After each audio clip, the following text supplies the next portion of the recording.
WhiskyJason here, a whiskey from the viewpoint of an American in Germany, often tasting rare and exotic whiskeys. Today I have something that's from Jura, Isle of Jura Distillery, the Special Wood Series with an S, French Oak.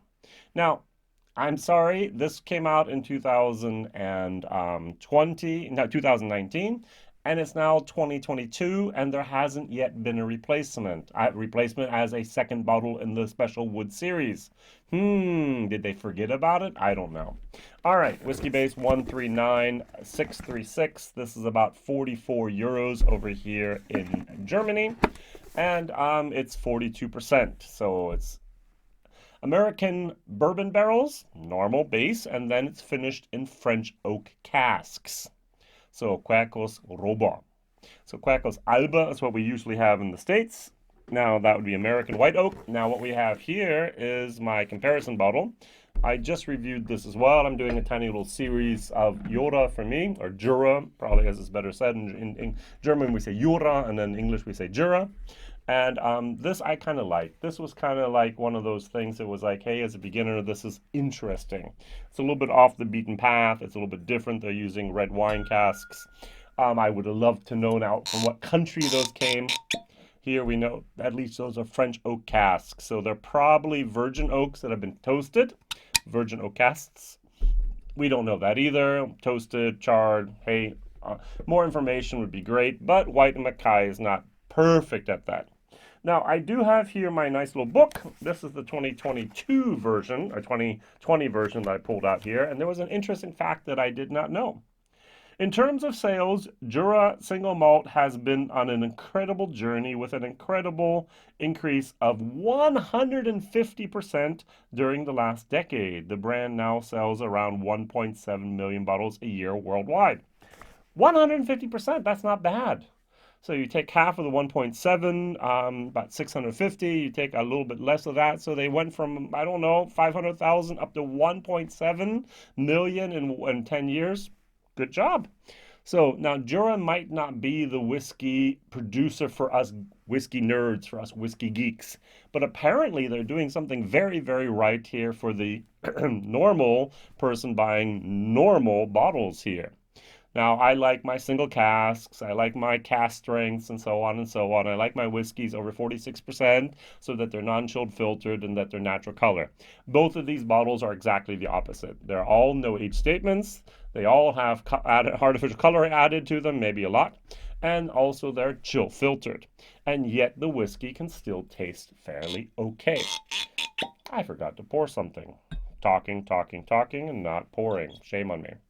All right, so if you look at the color here, you hopefully can see a tiny little bit of a difference. This is a little bit redder than this. All right, so you can see it here basically if I do that.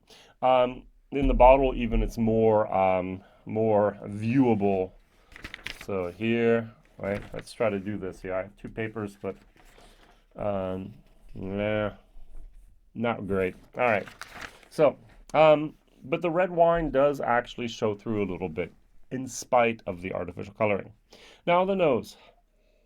The very first thing I got was floral. And I was like, I wasn't expecting floral. And then I went online and I went to the bottle here and I actually clicked on the French oak, and it says as one of the tasting notes here, orchard fruits and fresh flowers. So apparently I'm not the only one that has gotten that. Now over here, I do get a little bit of that wine moment and a lot more acidity. This has no noticeable for me acidity. It's not sour in any manner, but the red wine is. Now let's try this. So French oak should have a little bit of that woody tannin moment here. Let's see. Have they overdone it?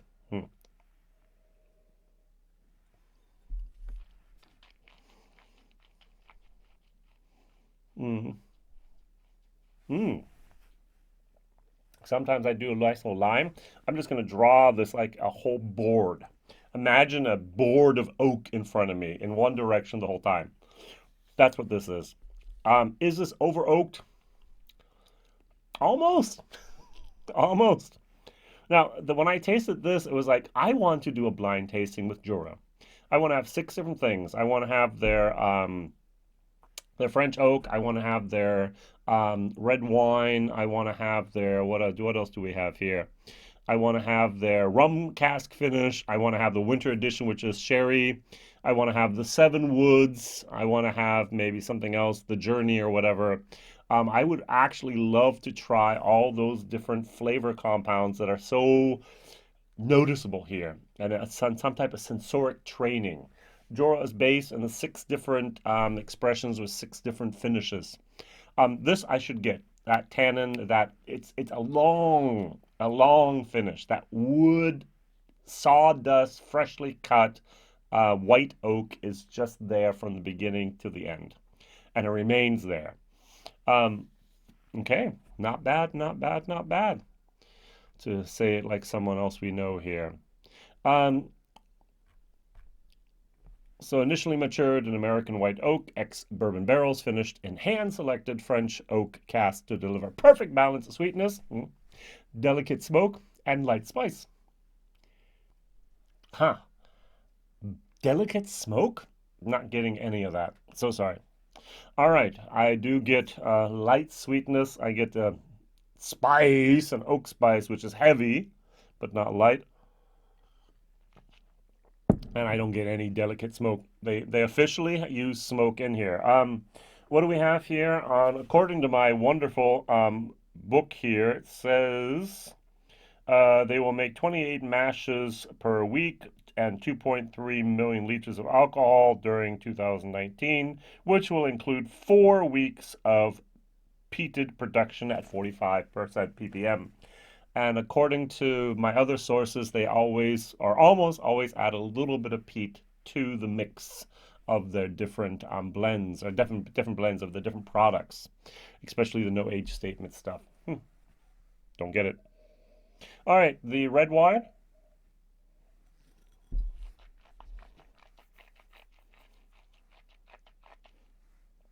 I gave this a C. At the beginning, it's nice. I have acidity.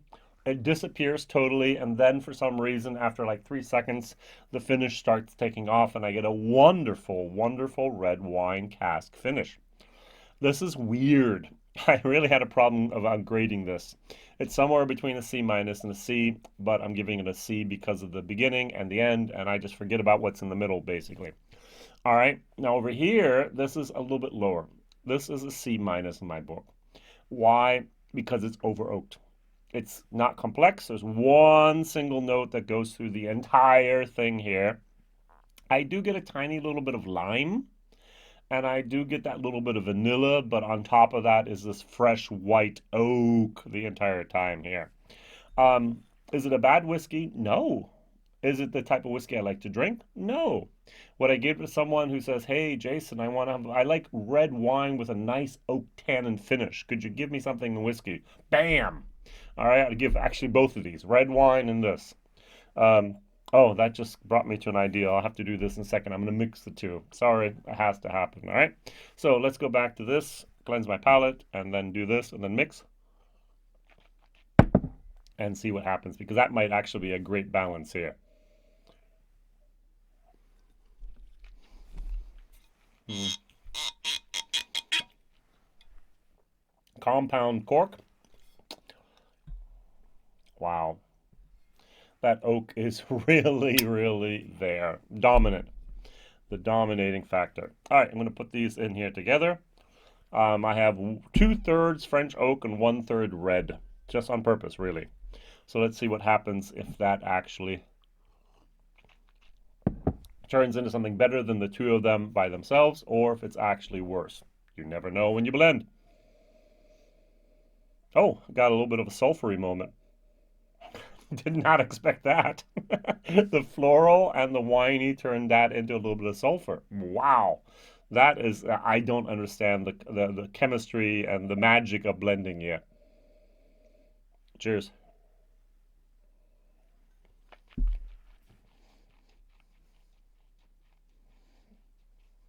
Hmm.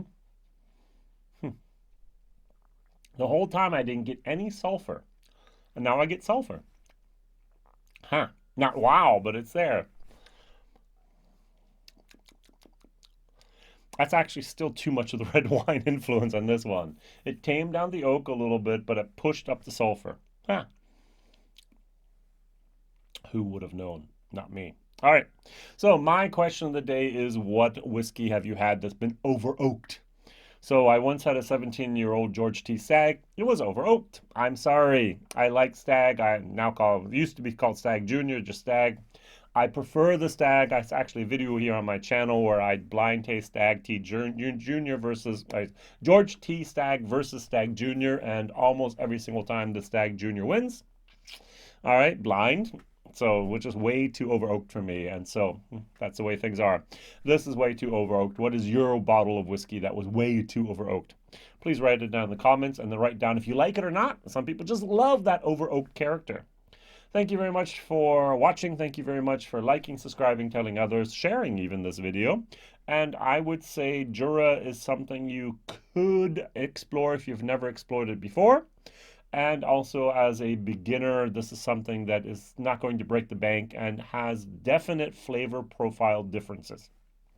All the best. Thank you very much. Whiskey Jason. Bye-bye.